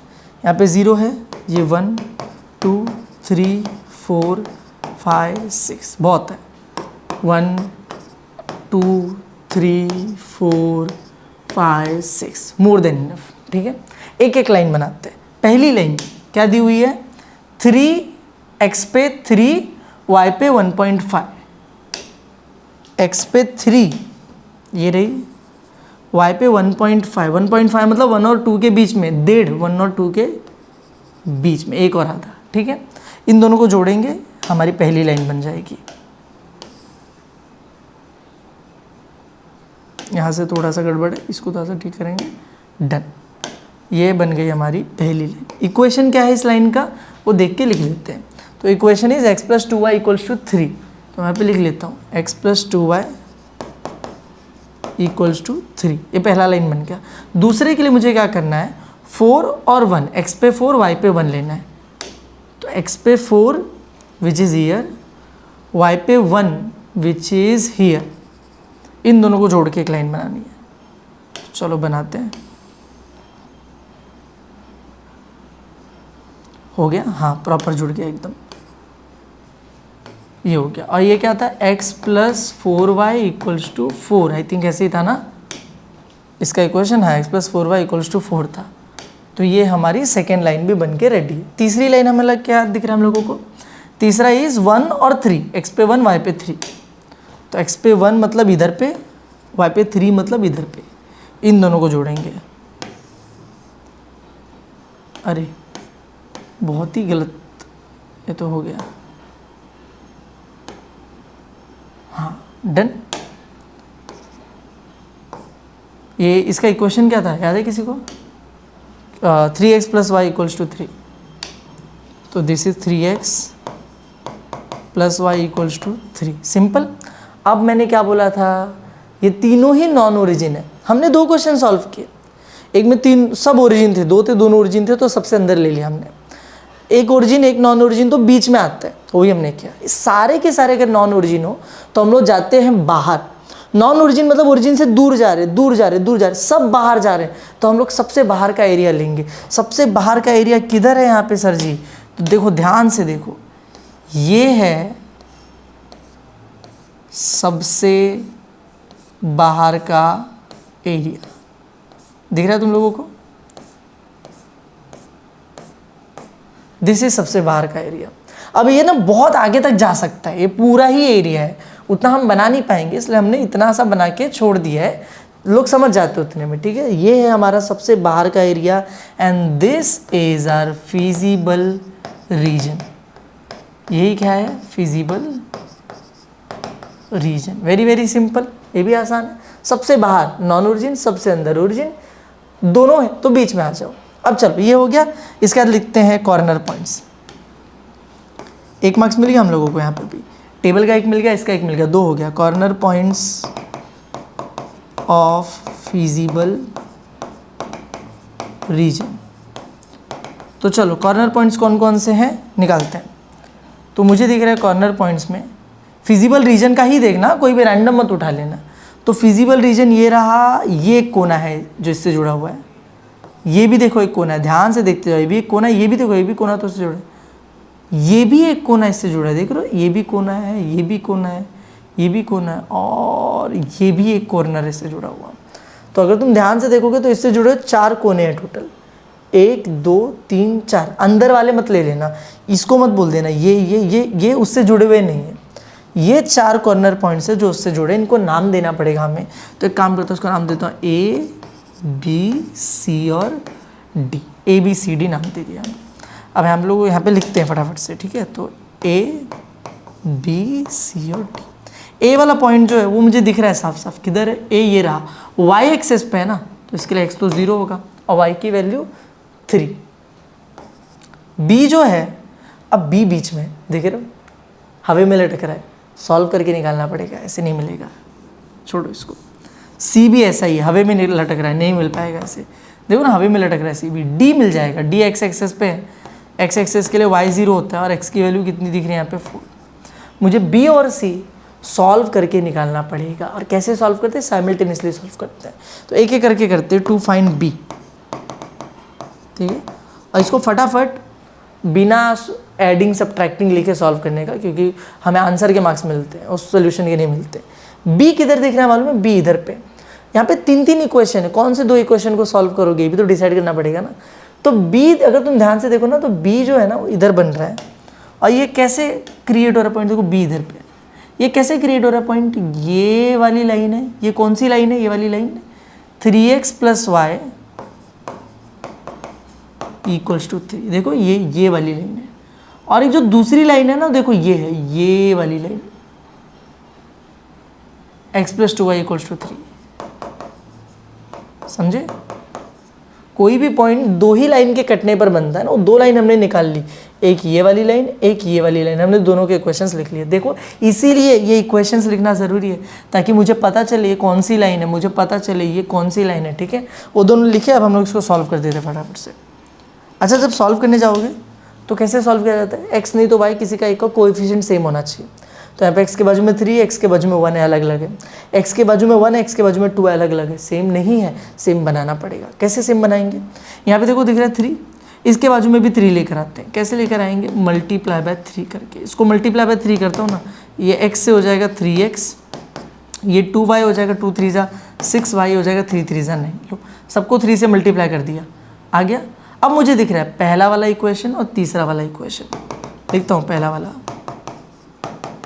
तीसरा वाला, दोनों में 3 3 सेम हो गया। अब क्या करूँ? सब्ट्रैक्ट कर देता हूँ दोनों को। सब्ट्रैक्ट करूँगा तो नीचे सबका साइन चेंज हो जाएगा, 3x - 3x कैंसिल हो जाएगा, y और -6y -5y हो जाएगा। यहाँ पे 3 - 9 वुड बी -6, ठीक है। अब माइनस माइनस दोनों साइडें तो कटेंगे, 5 यहाँ पे मल्टीप्लाई हो रहा है, वहाँ जाके डिवाइड हो जाएगा। करो डिवाइड करो, 1.2। y की वैल्यू कितनी आ गई? 1.2। अभी 1.2 पुट करते हैं किसी भी इक्वेशन के अंदर।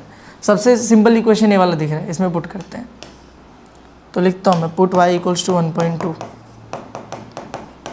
सीधे इसमें पुट करो, x प्लस 2 वाई की जगह कितना 1.2 इक्वल्स टू 3।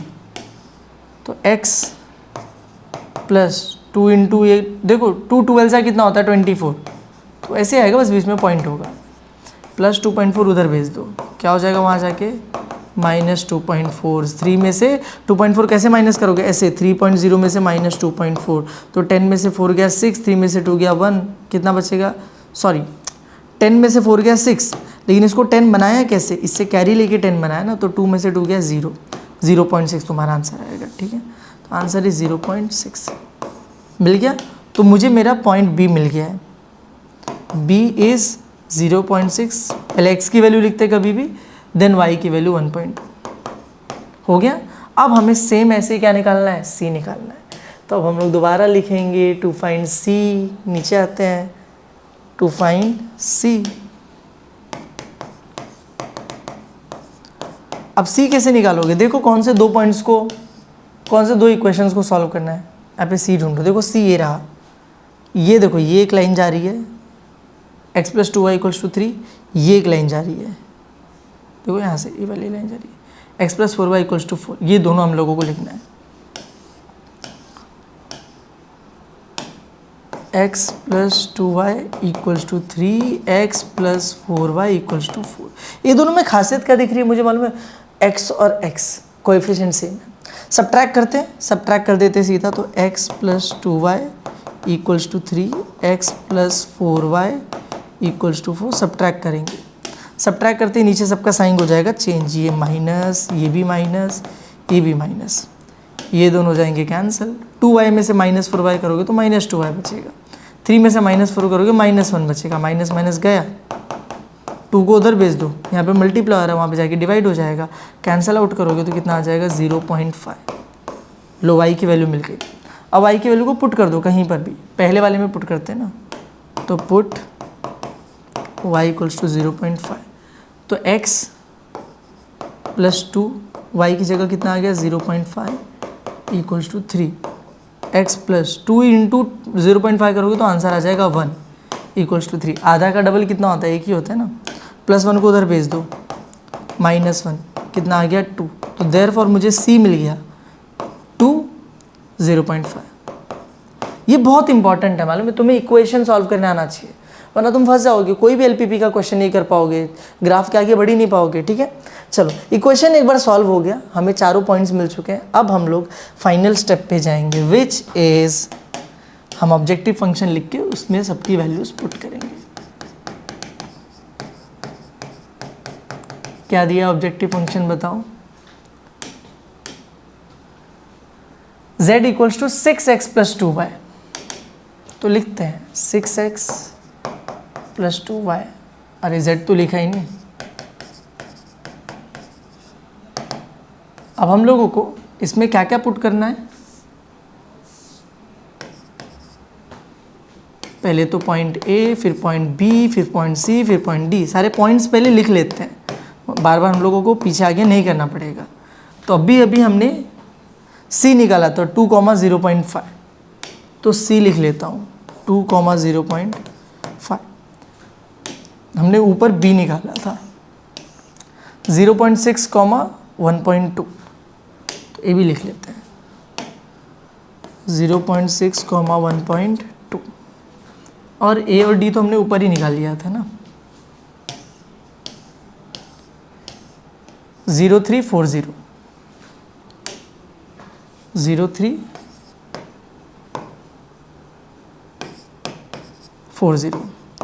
अब बस पुट करना है यहाँ पे, तो देखो यहाँ पे z इक्वल्स टू 6, x की जगह 0, y की जगह 3, ये हो जाएगा 0, 2 3 जा 6 हो गया। यहाँ पर z इक्वल्स टू 6, x की जगह 0.6 प्लस 2, y की जगह 1.2। ठीक है, अब देखो मल्टीप्लाई करो, 6 6 जा 36 होता है, तो ये हो जाएगा 3.6, पॉइंट के बाद एक डिजिट, यहाँ पे 2 12 जा 24 होता है, तो हो जाएगा 2.4, पॉइंट के बाद एक डिजिट, दोनों को ऐड करोगे 3 2 5 होता है, और ये दोनों मिलके 1 हो जाएंगे, तो आंसर आ जाएगा 6, करके देख लेना। ठीक है, z इक्वल्स टू देखो 6, x की जगह क्या आ जाएगा 2 +2, y की जगह क्या आ जाएगा 0.5, ठीक है। फिर 6 2 ज़ा 12, फिर ये हो जाएगा 1 और आंसर कितना आ जाएगा 13। ऐसे ही z इक्वल्स टू 6, 4 आ जाएगा x की जगह पे, +2, y की जगह पे क्या आ जाएगा 0, तो 6 4 ज़ा 24 प्लस 2 4 ज़ा 2 0 ज़ा 0, लिखने की ज़रूरत ही नहीं, ठीक है। हो गया, सारे आंसर्स मिल गए। अब क्वेश्चन दिया था मिनिमाइज करने के लिए, तो मुझे दिख रहा है कि यार आंसर यहाँ पर भी वही है, यहाँ पर भी वही है, दो ऐसे जगह हैं जहाँ पर 6 6 आया है और यही मिनिमम वैल्यू है, तो मैं दोनों ही लिख दूंगा ना आंसर के अंदर। मैं यहाँ पे लिख दूंगा z इज मिनिमम एट, कौन सा पॉइंट है, a और b, a विच इज 0,3 पे है एंड b विच इज कितना है 0.6, 1.2, दोनों पे ही चलेगा। एंड मिनिमम वैल्यू इज, इसकी मिनिमम वैल्यू इज 6। आसान है एकदम, बस खत्म हो गया क्वेश्चन। समझा तुम लोगों को, आसान था, 4 मार्क्स मिल गए हमें। आगे बढ़े, आगे देखते हैं। अगर मैक्सिमाइज होता तो बस आंसर बदल जाता।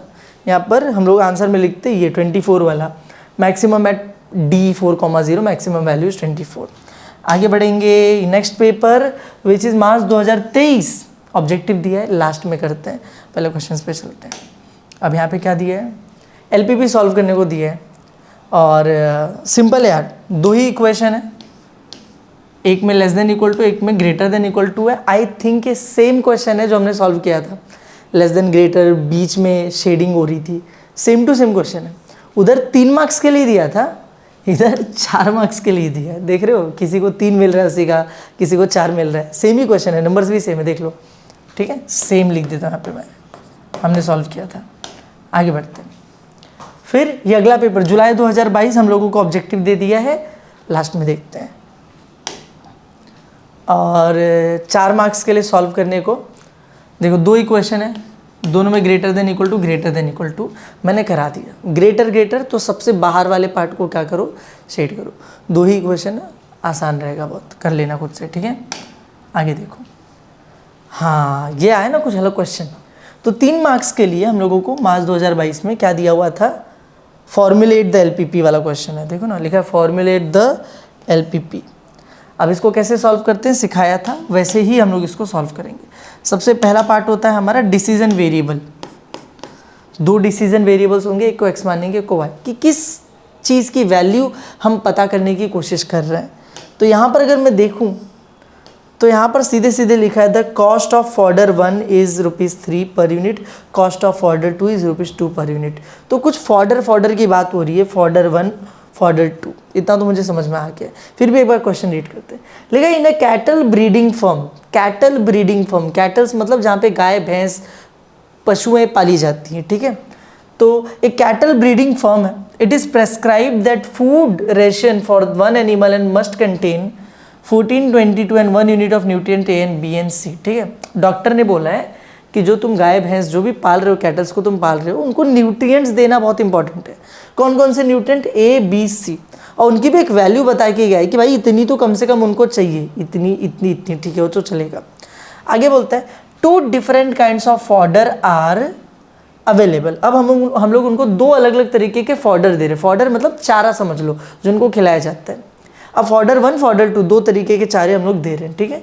Each unit weight of these 2 contains blah blah blah, जो भी देखो मुझे डिसीजन वेरिएबल पता चल चुका है अभी तक। फॉर्डर 1 फॉर्डर 2, कितना फॉर्डर 1 दूँ कितना फॉर्डर 2 दूँ, यही डिसाइड करना है, ठीक है। वो भी वेट डिसाइड करेंगे ना, चारा गिनेंगे थोड़ी 1 2 वेट, ठीक है। तो मैं यहाँ पे लिखता हूँ let weight of, actually weight भी नहीं, यहाँ पर यूनिट है, देखो यूनिट, ठीक है, वेट ही है एक्चुअली यार। Each of the weight of these 2 contains. अब देखो हमें समझ में नहीं आ रहा है कि यहाँ पे फॉर्डर वेट में दिया जा रहा है या फिर यूनिट बना के दिया जा रहा है।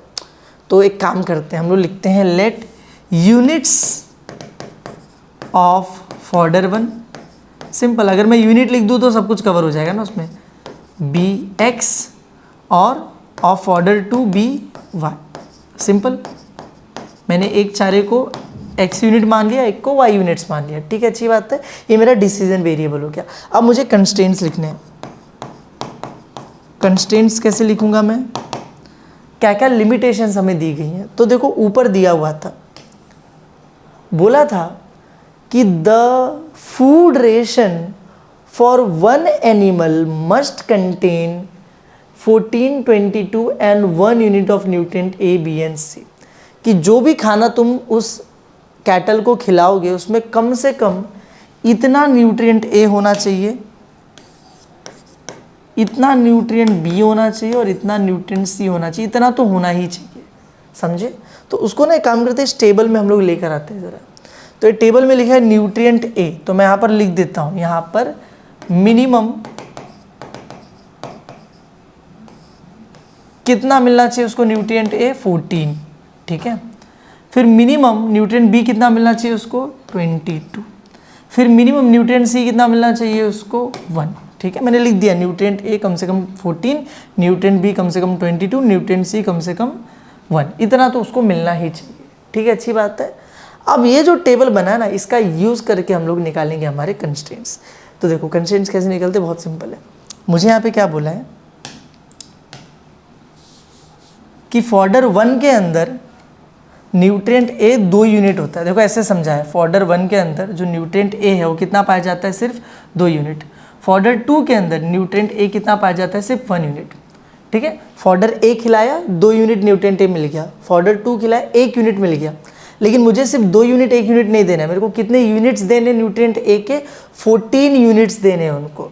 तो मैं सिंपली लिखता हूँ कि फॉर्डर 1 यानी कि x, इसमें 2 यूनिट मिल रहे हैं। फॉर्डर 2 यानी कि y, इसमें 1 यूनिट मिल रहा है। और ये दोनों मिलाकर कितने होने चाहिए, कम से कम 14 होने चाहिए। तो it is simply 2x, 2 unit मिल रहा है फॉर्डर ए में, फॉर्डर 1 में, 1y मतलब y, 1 यूनिट मिल रहा है फॉर्डर 2 के अंदर, और कम से कम मुझे कितना चाहिए, 14। कम से कम मतलब ग्रेटर देन इक्वल टू, कम से कम 14 चाहिए, मतलब 14 चलेगा, उससे ज़्यादा चलेगा, उससे कम नहीं चलेगा, ठीक है। तो फॉर्डर 1 खिलाओगे 2 यूनिट मिलेगा, फॉर्डर 2 में 1 यूनिट, लेकिन जोड़ जाड़ के 14 नहीं तो उसके ऊपर ही होना चाहिए। ऐसे बी के लिए भी करेंगे, 2x 3y, 2x plus 3y, कम से कम कितना मिलना चाहिए, 22। ऐसे सी के लिए भी करेंगे, 1x 1y, 1x 1y, कम से कम कितना मिलना चाहिए, 1 यूनिट मिलना चाहिए। सिंपल, ख़त्म हो गया, ये बन गए कंस्ट्रेंट्स हमारे, ठीक है। अब आगे बढ़ते हैं। लास्ट में क्या दिया था हम लोगों को ऑब्जेक्टिव फंक्शन लिखना होता है। ऑब्जेक्टिव फंक्शन किधर होता है, ऑब्जेक्टिव फंक्शन मतलब किसको मिनिमाइज या मैक्सिमाइज करने की कोशिश कर रहे हैं। तो यहाँ पे लास्ट में लिखा है मिनिमाइज द कॉस्ट, तो हम लोग कॉस्ट को z मान लेंगे, लेट कॉस्ट बी z। तो अब कॉस्ट कैसे निकलेगा, वहाँ पे दिया होगा, देखो लिख के दिया, फॉर्डर 1 जो है 3 रुपये पर यूनिट आता है, तो 3 रुपीज़ पर यूनिट हमारा फॉर्डर 1 आता है, 2 रुपये पर यूनिट हमारा फॉर्डर 2 आता है, तो 2 रुपये पर यूनिट हमारा फॉर्डर 2 आता है। तो ये हो गया, बस ख़त्म, फॉर्मुलेट कर दो, यहाँ पे लिखो फॉर्मुलेशन,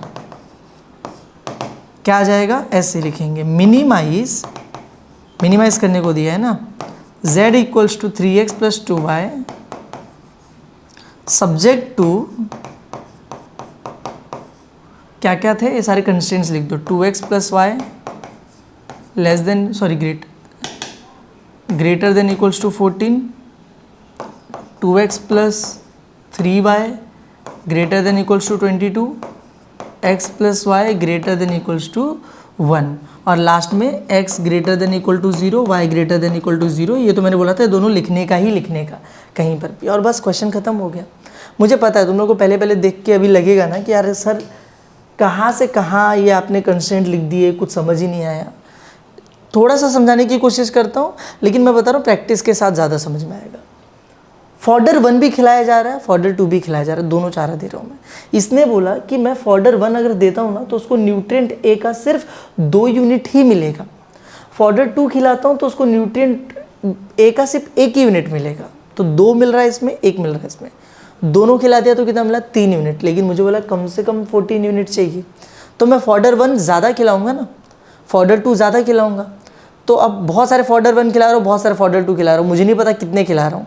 तो कितने फॉर्डर ए खिला रहा हूँ उसको हमने x माना था, कितने फॉर्डर 2 खिला रहा हूँ उसको y माना था।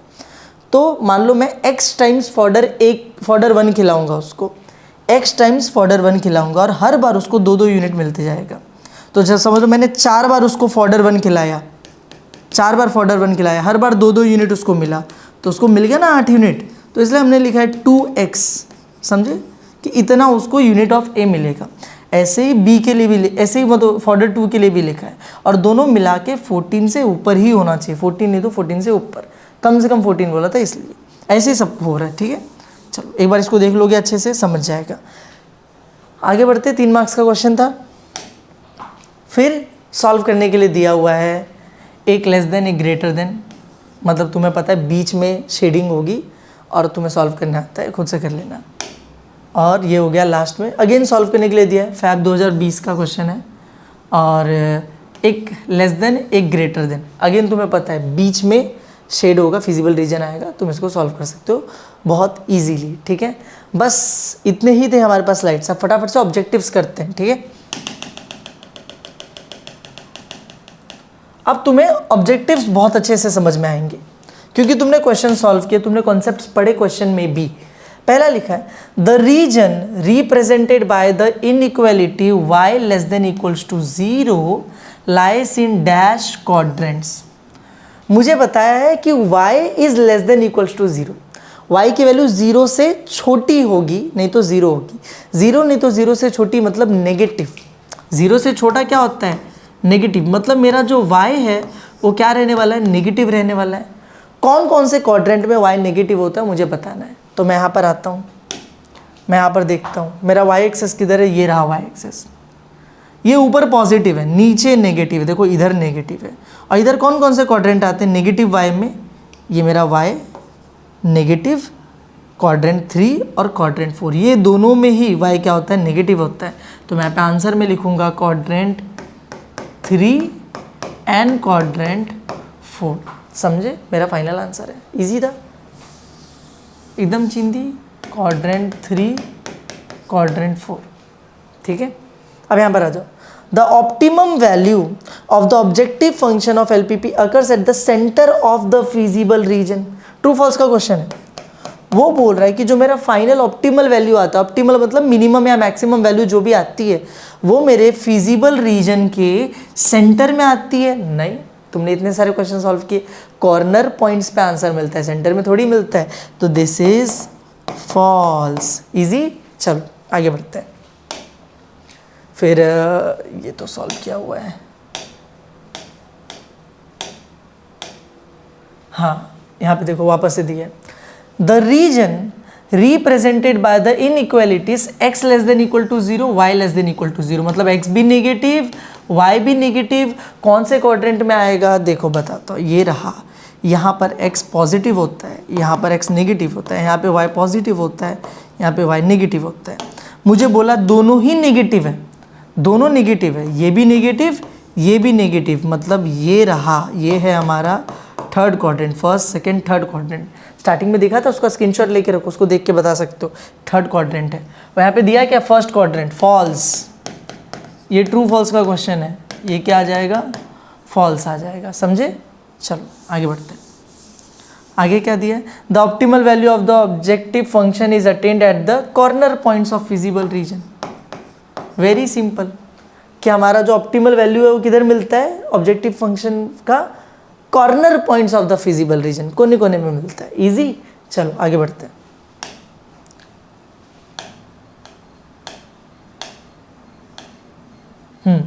वापस से एक आया, बोला the corner points of the feasible region are this. Wow, मुझे कॉर्नर पॉइंट्स पहले से दिए हुए हैं इस बार, ये मेरे कॉर्नर पॉइंट्स हैं और मुझे बताना है then maximum value of this objective function, maximum value कितनी होगी। पता है क्या है, हमारे पूरे सोल्यूशन का लास्ट स्टेप होता था ना, हमें सारे पॉइंट्स मिल जाते थे, हम उठा के जेड में पुट करते थे, फिर देते थे कौन सा मैक्सिमम मिनिमम, ये वो वाला स्टेप है, वो यहाँ पर दे दिया एज एन ऑब्जेक्टिव। तो चलो करते हैं ना, z equals to 4x plus 5y, put करते हैं एक एक करके, पहले 0 0 0, 0 तो z इक्वल टू 4x की जगह 0, 5y की जगह 0, 0 ही आ जाएगा। फिर दूसरा क्या दिया 3,0, z इक्वल्स टू 4x की जगह 3 प्लस 5y की जगह 0। देखो 4 3 ज़ा 12 और ये 0 तो 12 आ जाएगा। अब ऐसे ही तीसरा वाला पुट करते हैं, कितना दिया है 2,1, z इक्वल्स टू 4x की जगह 2, y की जगह 1, 4 2 ज़ा 8, 5 1 ज़ा 5, 8 प्लस 5 कितना आ जाएगा 13।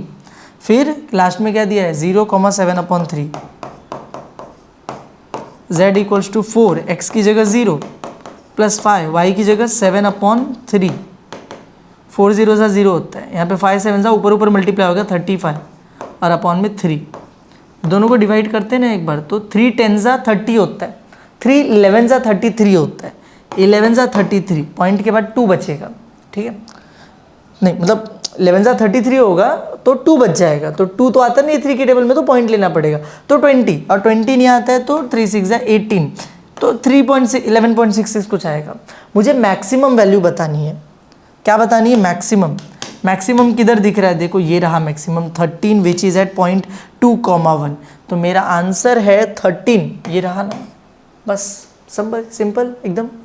आगे आते हैं, नीचे देखते हैं क्या दिया हुआ है, graphical solution set of the inequalities x greater than equal to 0, y less than equal to 0, quadrant का क्वेश्चन है।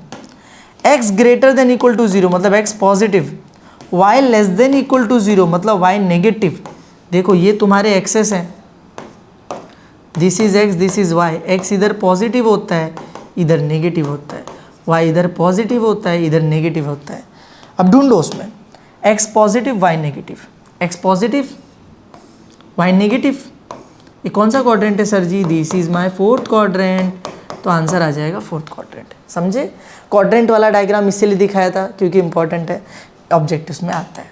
आगे बढ़ते हैं, चलो इधर देखो दोबारा से, optimal value of the objective function अगर the centre of the feasible region, true false है, सेंटर में आता है क्या, नहीं, कॉर्नर में आता है, फॉल्स आ जाएगा। The constraint that a factory has to employ more women than men is given by, मुझे कंस्ट्रेंट सिर्फ लिखना, इक्वेशन लिखना है यार सीधे सीधे, तो बोला है कि मोर वुमेन देन मेन, मतलब लड़कियां ज़्यादा होनी चाहिए लड़के कम होने चाहिए, मतलब y लड़कियां मतलब y वो ग्रेटर होनी चाहिए लड़के यानी x से, more women than x, y is more than x, women are more than men, simple और ख़त्म हो गया, इजी था अभी। आगे देखो और बस ख़त्म, इतना ही था। और मैंने तुम लोगों को एक चीज़ बोली थी लास्ट में, मैं तुम्हें बता दूंगा कि यार ये जो दिया रहता है लास्ट में इसका क्या मतलब होता है, इसको यूज़ तो करते नहीं क्वेश्चन में, ये सिंपली मुझे ये बता रहा है कि x और y दोनों ही ग्रेटर देन इक्वल टू 0 है, इसका मतलब x भी पॉजिटिव है y भी पॉजिटिव है, मतलब मेरा जो ग्राफ बनेगा वो बनेगा फर्स्ट क्वाड्रेंट के अंदर। किस में बनेगा, फर्स्ट क्वाड्रेंट। 4 क्वाड्रेंट होते थे, फर्स्ट, सेकेंड, थर्ड और फोर्थ, लेकिन हम लोग हर बार ग्राफ के लिए सिर्फ इतना बना रहे थे ना, हमेशा देखो सिर्फ फर्स्ट क्वाड्रेंट बनाते थे, पॉजिटिव पॉजिटिव वाला, ये भी पॉजिटिव वो भी पॉजिटिव, हम ये तीनों नहीं बनाते थे। क्यों, क्योंकि क्वेश्चन में दिया रहता था x पॉजिटिव y पॉजिटिव, मतलब आंसर फर्स्ट क्वाड्रेंट में ही आएगा, ग्राफ इधर ही बनेगा, समझे, इसीलिए वो दिया रहता है, इजी। चलो तो बस इसी के साथ ये वन शॉट लेक्चर या फिर PYQ लेक्चर जो बोल रहे हो इसको यहीं पे ख़त्म होता है। अगर वीडियो पसंद आया हो तो वीडियो को लाइक करना, चैनल को सब्सक्राइब करना। मिलते हैं नेक्स्ट वीडियो में, थैंक यू।